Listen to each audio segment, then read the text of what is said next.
and welcome to the FBTV Weekly Highlights Show. First of all, we're out to the Mitchelton College, where we see our first look ever at both these sides. It's Capital 3 League action between Calirvaux and Mooroondu.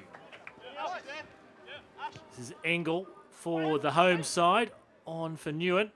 Quick touch back again, Newen upended there, so free kick just outside the box here. In fact, it's for the earlier incident. It'll be Robinson to take it. Puts it over the wall, onto the crossbar. And Mooroondu eventually get it away. Not too convincing in the clearance so far. Calirvaux will look to win back. Free kick, drifted over the wall towards the top left corner. Crossbar gets in the way. Go down the line there for Wright. Too much pace for his opponent. Puts through a slide ball. Good defensive effort there from Campbell. On here for White. White gets to the near post. And the opening goal has been scored here for the home side to take a 1-0 lead a quarter of an hour in. And unfortunately, it's an own goal conceded by Michael Norris. Calirvaux lead 1-0. Right again. Plenty of pace. On for Mooroondu, the captain. Square ball for the edge of the box. Right goes down. Referee has pointed to the spots. And yellow card coming here for the Mooroondu keeper in Scott Volpe. Down goes Right, pushing the back there at the end. And Calirvaux with a chance here to double the advantage. Michael Robinson puts away the penalty kick. And that's exactly what Calirvaux do 2 minutes later. They're 2 goals ahead. And it's relentless here at the moment. Oh, skills by Robinson. Right into the box, cut back. And Chris Snape, the easiest of chances. I think you can see the rise side of that. A little bit of a smile. Hands to the head. Should have made it 3-0. Maybe it'll come this time for Wright, who's unmarked. Off the left foot. Volpe gets down to his left.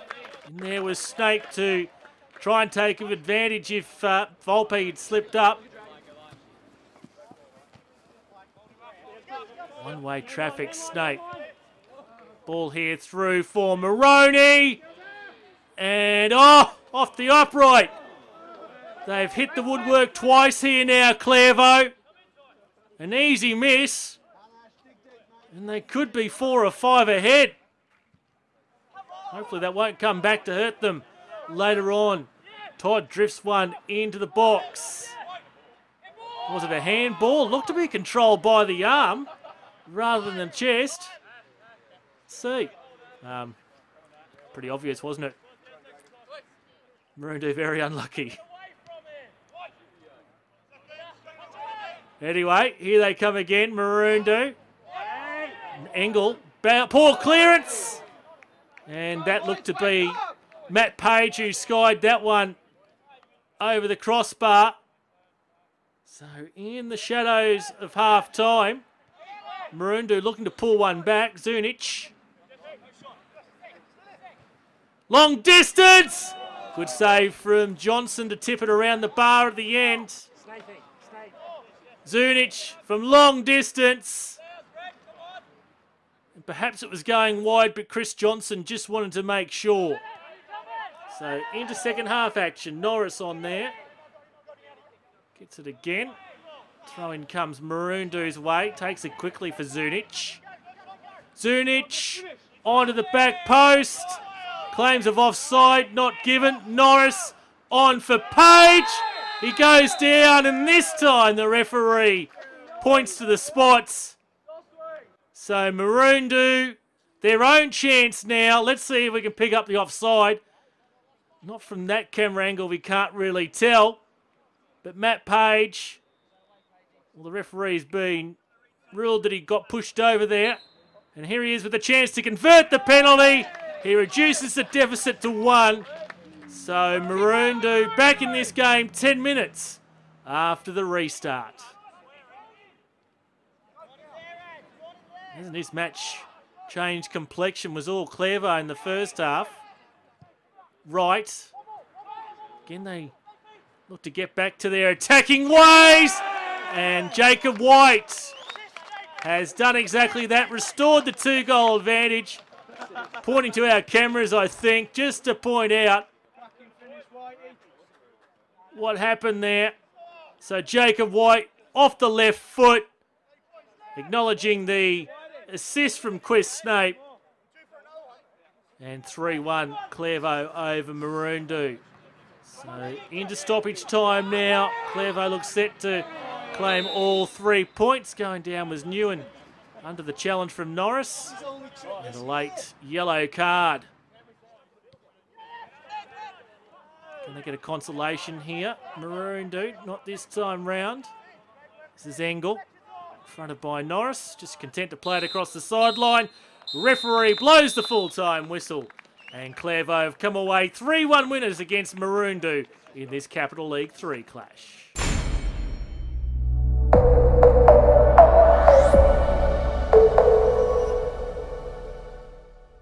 So Stephen Chester, tell us about your junior football. I started my junior football at St Catherine's, which is a church league club over in Middle Park in the west of Brisbane.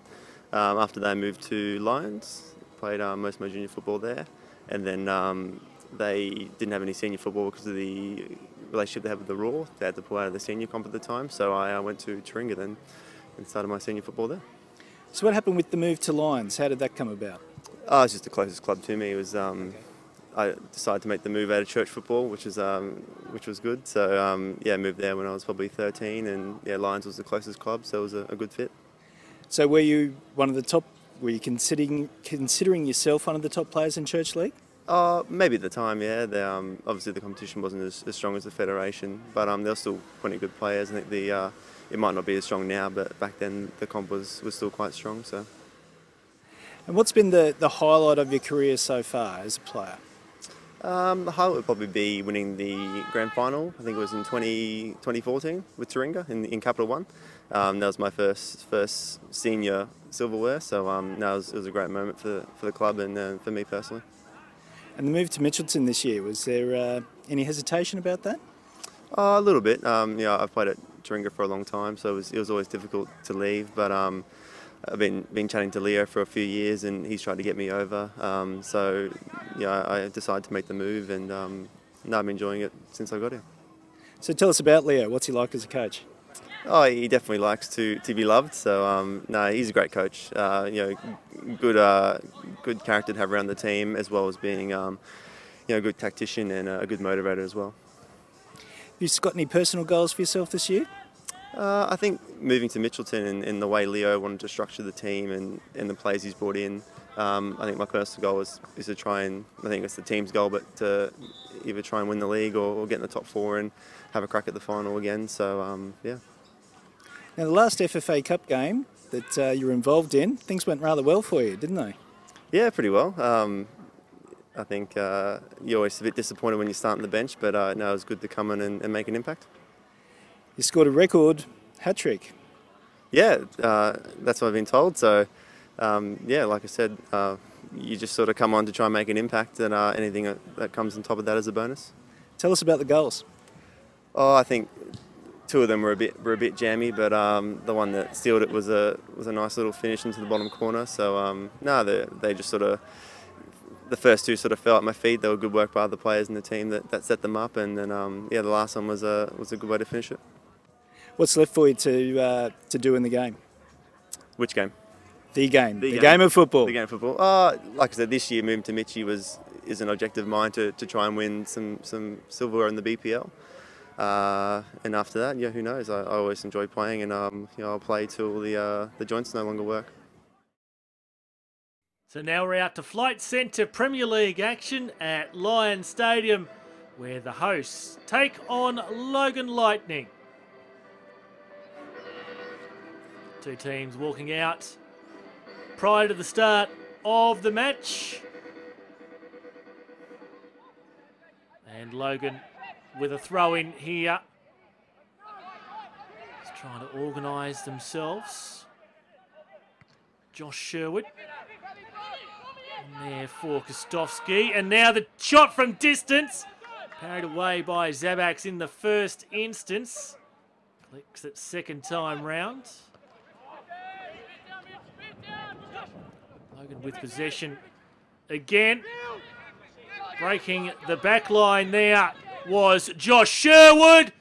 Tried to place it past Zabaks.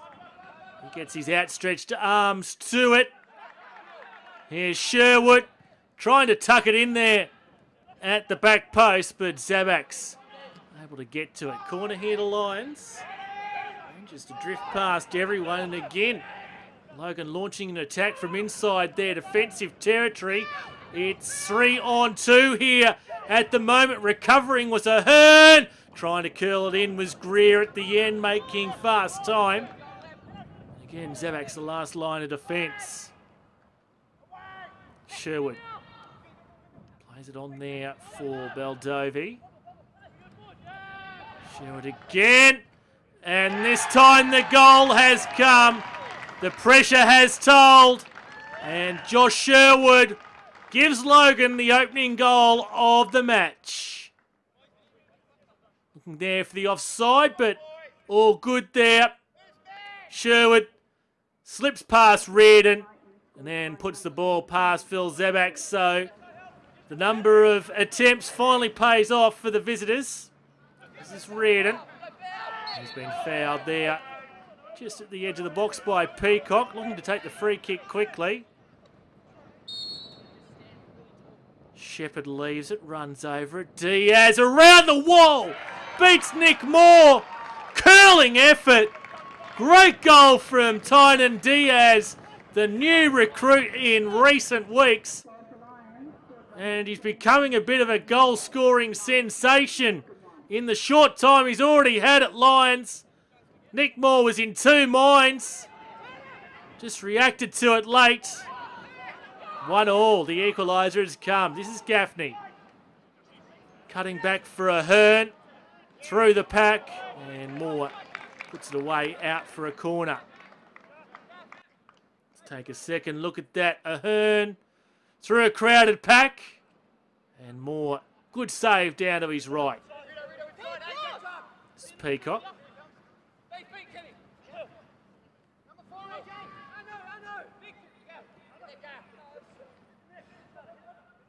Baldovi. And Baldovi takes it himself.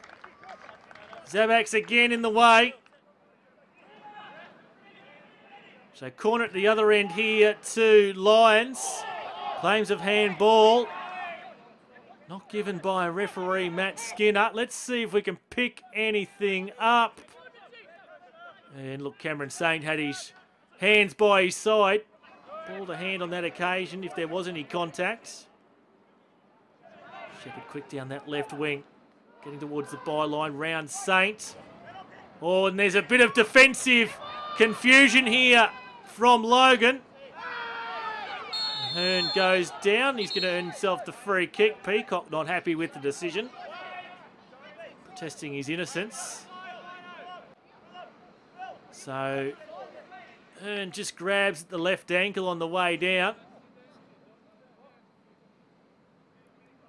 And just confirming that it's a free kick here to Lions just outside the box. Again, Shepherd runs over it, leaving it for Diaz, straight into the wall. That's half time. We're on level terms. It's Lions 1, Logan Lightning 1. And back there for Shepherd. He's collected himself the free kick this time. Richard Greer, the offender. Yeah, just on the way through, trips up Nathan Shepherd. So Diaz again with the free kick, 4 in the wall for Logan. There's a Lions player there at the edge who just moved at the last moment. Diaz wasn't too far away. Takahashi. Shepherd. Got a Mad up front. Hands back instead for Jankovic. Shepherd now inside the box. Looking for option. Chiavo on the half volley from the 18-yard line. And Lions have taken the lead for the first time in this match. Shepherd, a bit of ball control. Took his time. Chiavo drives it through. 2-1 Lions. Here he is again, Alex Chiavo. Time straight to the feet of Peacock and immediately gone down. Let's see if we can pick up what's happened here. So Chiavo must have just been the ball that caught him on the rebound a bit awkwardly, or is he clutching at a knee, landed awkwardly as he's made the step after taking the attempt at goal. Definitely attempted to play Hamad in. Now it's for Shepherd. Here he is, Tariq Hamad. Hamad makes it 3-1 with the assistance of the upright, and the youngster pretty happy with that one. Plenty of teammates in to help him celebrate as well. Tariq Hamad beats Cameron Saint and manages to squeeze it into the back of the net with the assistance of the upright, as I said. Clearance from Moore. Under a bit of pressure there. There's Hamad again. Dinked over by Gaffney. And this time Hamad plays Gaffney in between the feet of Nick Moore. And with just under 20 minutes to play, Lions have this one under control. And Peter Gaffney appreciating the effort of his teammate Tariq Hamad. Able to get in behind defence. Makes it 1-on-1 with Moore. And the last line of defence unable to stop that one. So after taking the lead, Logan, they've now conceded 4 unanswered goals. And Lions looking to add to that tally. Jankovic was trying to hold up the Logan player. And I don't think the Logan bench will be too happy with that one. They got their quick free kick away. Perhaps there was impediment. Anyway, free kick to Lions at the end of it. Diaz! Wide of the upright that time round. So into stoppage time. Lions look set to retain their spot on top of the table. And Greer goes into the notebook for that challenge there against Kenya Takahashi. Dying moments of this game. 4th minute of stoppage time completed. Diaz. That'll do it. That's full time. Lions have come away 4-1 victors against Logan Lightning in this round 7 Flight Centre Premier League game. So the results from the Flight Centre Premier League: North Pine defeated UQFC. Peninsula winners away from home. Holland Park, their run continues, beating Eastern Suburbs. Capalaba and Albany Creek had a scoreless draw. Rochdale Rovers and Ipswich Knights shared the spoils, and as we've just seen, Lions defeated Logan FC. So that keeps Lions at the top of the table. Holland Park are in second after defeating Eastern Suburbs, while Peninsula are in the top 4 for the first time this season. Club Championship table, Lions lead the way. North Pine still down the bottom, and there's been a switch with Mitchelton entering the relegation zone. Capital League 1, North Star were 4-0 winners against Mount Gravatt. Brisbane Knights lost at home to Pine Rivers. Taringa defeated Southside Eagles. Moggle were 3-1 winners against Wolves. South 6-2 over Centenary, while Grange Thistle defeated Bayside on Sunday night. So Taringa still perfect 6 from 6 with Bayside, Grange Thistle and South United behind them. Capital League 2, Oxley defeated Annerley. Brisbane Force were 2-0 winners against Ipswich City. Park Ridge and Western Spirit had a 1-1 draw. A much better effort for the Panthers this week. Slacks Creek and Acacia Ridge also shared the points. Pine Hills defeated Redcliffe PCYC, where the Gap were convincing winners against New Farm. And that means that the Gap retained top of the table over Acacia Ridge, Brisbane Force and Western Spirits. Capital League 3, we saw Calirvaux defeat Mooroondu. Virginia United defeated Westside. Toowong back to winning form against Tarragindi. Newmarket and AC Carina had a 1-1 draw. 9 goals between Jimboombra and Ridge Hills, while Barden Latrobe won for the second week in a row. So Virginia continued to lead the way, but just 1 point ahead of Toowong. Tarragindi Tigers and AC Carina round out the top 4. Capital League 4, St George celebrated their new surroundings, 3-0 against Logan City Kings. Brighton were 6-3 winners against Kangaroo Point Rovers. Sanford 11 goals to 2 over Greenbank. North Brisbane defeated Logan Village. Caboolture over Bethania, while Logan Metro defeated Springfield and Deception Bay had the bye. So Caboolture and Bethania both on 15 points. Caboolture still with 2 games in hand though. St George and Sanford Rangers round out the top 4. Mount Franklin Women's Premier League, Eastern Suburbs and Capella Bay had a draw. 11 goals between Peninsula Power and Pine Hills, with Power taking the spoils. Annalee defeated Olympic. Mitchelton and Logan, the top of the table, had a 1-1 draw. UQFC and South, the Gap defeated Toowong. So Mitchelton with a 2-point buffer over Annalee, who have moved up the table. Peninsula Power in 3rd, while Logan Lightning move into 4th. On FB Media TV next week, we take you to Flight Centre Premier League action. It's Eastern Suburbs hosting Lions FC, and the weekly highlight show, the first time we've seen a Capital 4 game. It's Sanford Rangers versus Caboolture in what should be an absolute beauty.